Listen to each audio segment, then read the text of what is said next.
Hello, everybody. My name is Jonathan Davidson, and this is the Pioneer Sports Network. What an incredible week it's been for the Tusculum men's soccer team, winning 3 crazy matches en route to finally claiming the 2014 South Atlantic Conference Men's Soccer Championship last night in Rock Hill, South Carolina. They knocked off Carson Newman in the quarterfinals before beating Mars Hill in the semifinals and culminating last night with a victory over number 20 Wingate in the finals. Joining me now is head coach Alan Batal. Coach, what an incredible tournament run you guys have had. The 6th seed, so not really many expectations from many people outside of the program expecting you guys to come in and play like you did, but you guys did that. You came in, some crazy victories. Just kind of what are your emotions right now? Well, it's hard, very hard to explain. How you feel, how we all feel about the way it ended. But it says a lot about our guys, how they can always bounce back. You look at the season. Beginning of the season, we had some disappointing losses. There were some games we thought we should have won and we didn't.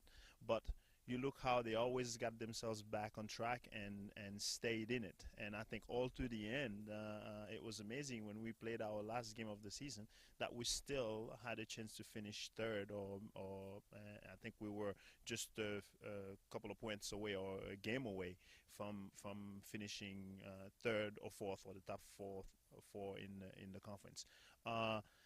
The weekend really mirror that. We were at Carson Newman, played a great first half.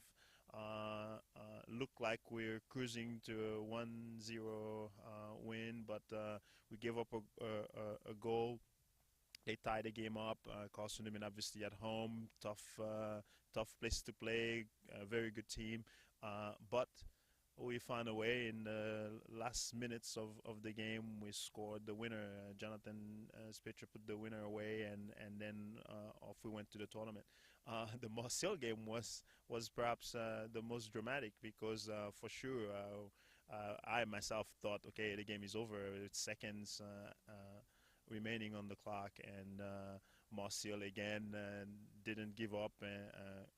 Credit to them, they equalized the game, and of course that was going to be a difficult overtime, but the guys hung in there, dug in, and then sent the game into overtime, and then they show some character, taking those penalties and stepping up, and got that done.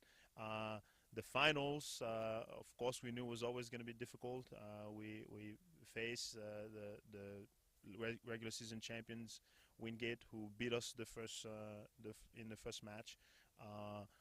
But we even that match, we came out of that game thinking, hey, we could play much better than we did, and really it was 3-1, but we thought at 2-1 we had them on their heels. They came out and scored a third goal and ended up putting the game away out of reach at that stage. But this time was a bit different. We were behind, but we knew that, okay, hey, we will get some chances, and in the end, what pressure we put on them at the end, and the finish, you cannot write it better than this. I mean, it was amazing, to score at that moment, and then the reaction of the guys, it was nice, and they deserve that. That was awesome to see that. Let's break the championship game down a little bit more. You guys gave up the early goal in the first half. Kind of a fluke thing, is off a free kick. The ball hit off the post. Nothing keeper could do about it, and Wingate went up. But after the goal, you guys really just turned up the offensive pressure, and it was the whole game, it seemed like, that we were just striking the ball at it, just couldn't find the back of the net. And I don't know if you're a fortune teller, but you put in Andreas Kvam late. He didn't start the match, but he came in and he had the game winner, finally found the back of the net, just a minute and a half remaining before the end of regulation. And kind of the opposite of what happened to you guys, it happened to Wingate, except we were the ones doing it this time, tying it up. And just kind of talk about everything that happened towards the late end of regulation time, culminating with Andreas' goal. Well, one of the things our guys have shown is that there's a lot of flexibility in this group. That's one of the strong points, I think, of this group. There are a lot of guys who can play different roles, and there are some games where we have some players that maybe are better suited. Andreas, he's played in many of the games, even though he didn't start the games, but he's played in most of the games. He's got an excellent attitude. He's got a nose for the goal, and he's quite quick. He threatened the space behind the defense, and I felt at the time that we put him in that yeah, we were not threatening the space behind the defense enough. Jonathan was playing probably his best game all year. He was started winning lots of headers and making his presence felt throughout the game. But of course, a lot of the balls are playing high to him, and we needed someone to threaten the space behind him, and Andreas provided that. So we kept him there in the game, and we went with three forwards at the end, and it paid off. But there were so many chances that were created once he got in the game. But of course, even when we were down, the free kick that was given from my vantage point, I didn't think it was a free kick, but Wingate took the execution was fantastic. Was a great free kick, and our defenders froze because you thought it was in. I mean, it hit the post, and they reacted first and put it in. So that made it difficult, of course. But at halftime, I told the guys, well, you probably played one of the best halves that you played. You look at the stats, showed it. They had one shot on goal, which was that free kick. We kept them away. They didn't have any chances. They didn't have any opportunities on goal. So it was just our turn to create some chances and start now putting some pressure offensively. And yeah, but again, the guys adjusted. I think this group adjusted in the game, and they did. And once they got going, you can see that they can be dangerous, and we were dangerous going forward. And then defensively, we were quite good, I think, not allowing them to get behind us. No easy chances behind us. So that was very good. And then overtime came. Wingate got a little momentum back. They kind of reached down. They're the number 20 team in the country for a reason, and they really started applying more offensive pressure. The defense held. You guys had some chances, but couldn't find. Neither team could find the back of the net for most of the overtime period. But late in the second period, you had a couple chances off the corner kick, and then the ball started kind of bouncing around out there. I think it was Roberto that took the shot, and it ricocheted up. Mark Patterson, right place, right time, got his foot on it, put it in the back of the net, and you guys are the champions. Talk about that. Well, prior to the game, I felt we had control of the game. That we were in their half. The game was being played in our terms, so to speak. It was our tempo but they were counterattacking, and of course, yeah, you're right. They are very dangerous coming forward. They have some guys, of course, who can make plays, who can hurt you. But I thought we played very well. Our back line kept a very disciplined line, didn't allow them to run early, and made it really, really difficult for them to play behind us. But more importantly, we sent some very good crosses. We created some really good opportunities, and you were just hoping that one of them would fall through. But I thought the game was heading into penalties for sure. But something happened there when Connor McKenna went down with a pulled hamstring. We put Kyle Dixon in. Kyle went in and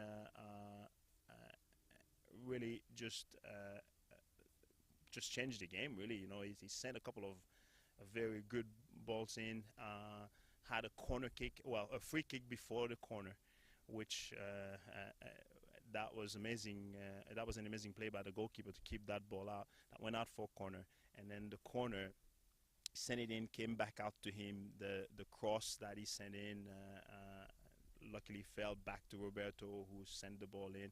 It just bouncing all over the place. And Mark, when the ball came to him, he still had a lot to do because I think he was facing his own goal, and that was great presence and great composure to turn and hit it toward the goal. He knew exactly where the goal was, and luckily it kind of find its way into the net there. That was a great moment.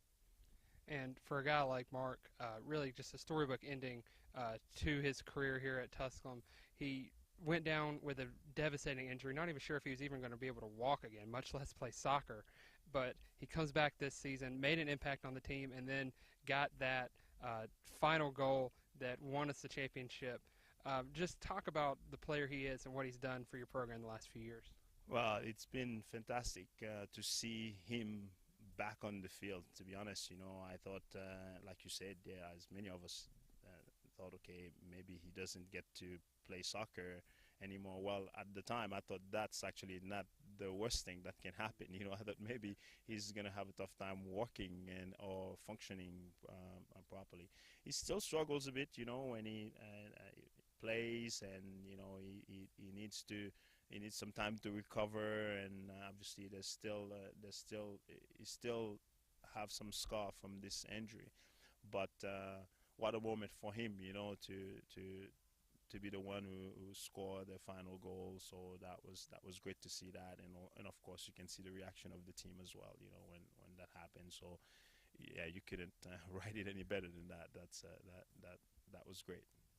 Coach, unfortunately, in NCAA Division II soccer, the conference champions don't automatically get a bid into the NCAA tournament, so your guys' fate is still up in the air. You'll find that out tonight if you get a bid and your season extends. But if you guys don't get a bid, just talk about this season. You mentioned it's kind of a roller coaster, and then just the way that it could possibly end with this incredible tournament run. Just what are some things you're going to remember from the season? Well, first of all, we need to change this. That the winning the tournament or tournament champions don't advance. You have this. It happens for the women's, and it happens in many in all the other sports basically who have a tournament. We need to change that and make that a reality of course for men's soccer as well. But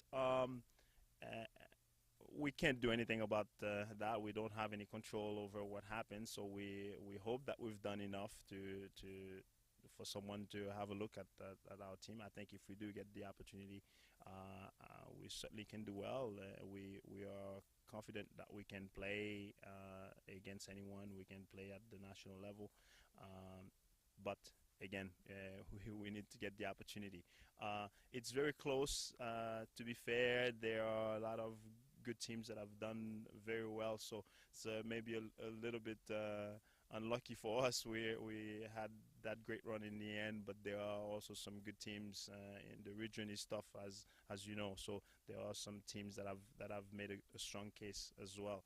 So we'll just wait and see. But regardless what happens, you go into a season and you hope that you can play your best at times. You can achieve things. You can win a trophy, and I think the conference tournament trophy is the most dramatic one. Is the one that you want to win because the way the tournament is set up. The regular season is probably the most difficult one. You have to put together a lot of games, so it's not easy to win that one. But you don't get the trophy the way that you get the tournament. So the tournament is quite special. And if for us this is the last that was the last game of the season, well, we can live with that. Yeah, you can't really complain about that inning and the way you guys finished up. But, Coach, thanks for talking with us today. It's been a thrill to watch you guys this season if it is, in fact, done. And thanks for talking with us today. Thank you. Thanks. Joining me now is two of the heroes of last night's match, Mark Patterson and Andreas Kvam. Guys, I know you're just on cloud nine right now. What an incredible run you have had this past week in the tournament. Andreas, let's talk with you. If it wasn't for your goal, we wouldn't even been in overtime and had a chance for Mark to hit the game winner. Just talk about that goal. Well, it was a good team effort. There was a long ball from our keeper Jorge, and Johnny won the header, and I used my pace to get along with the goalkeeper. I chipped it over him, and for a second I thought it went out, but when I saw it went in, it was just unbelievable. It's the biggest moment of my career so far. Well, fortunately, you got a lot of career left here at Tusculum, and we hope that you can even top that in the coming years. But, Mark, let's start with you now. Unfortunately, that could have been your last game here at Tusculum, but you can't really write a better script to end it, especially kind of your story with the injury, coming back. Just put it into words how it all feels. It's kind of surreal at the moment. People keep asking me, like, how does it feel? But it hasn't really sunk in, to be honest. People tell me to describe the goal, and I have absolutely no idea what happened. And you can tell by the celebration, I kind of run off on my own, and even the commentators laughing at me. So it's kind of a moment that I will always remember, and I'm so happy it was with these group of guys. Now we've all kind of seen the goal, and like you said, I know it's all kind of a blur, but just kind of take us through it. The shot went in, it bounced. You were there for the rebound. Just kind of what did you see from your vantage point? Well, looking back on the video footage, Kyle Dixon crosses it in. It goes back out to Roberto. I had confidence in Roberto that he would score the long range shot, but thankfully it came to me, and I don't know what I did, to be honest, to turn on the ball, and I hit the ball, and lucky enough it deflected off one of their guys and went in the roof of the net, and I can't really describe what happened after that there. It was kind of chaos. It was just everyone going crazy, and it was just scenes that you can't really write. It was just the perfect script, to be honest with you. It really was, and guys, we really enjoyed watching you and what you did. Andreas, we can't wait to see what you do in the future. Mark, good luck to you going forward. You'll always be a pioneer, and guys, thanks for talking with us today.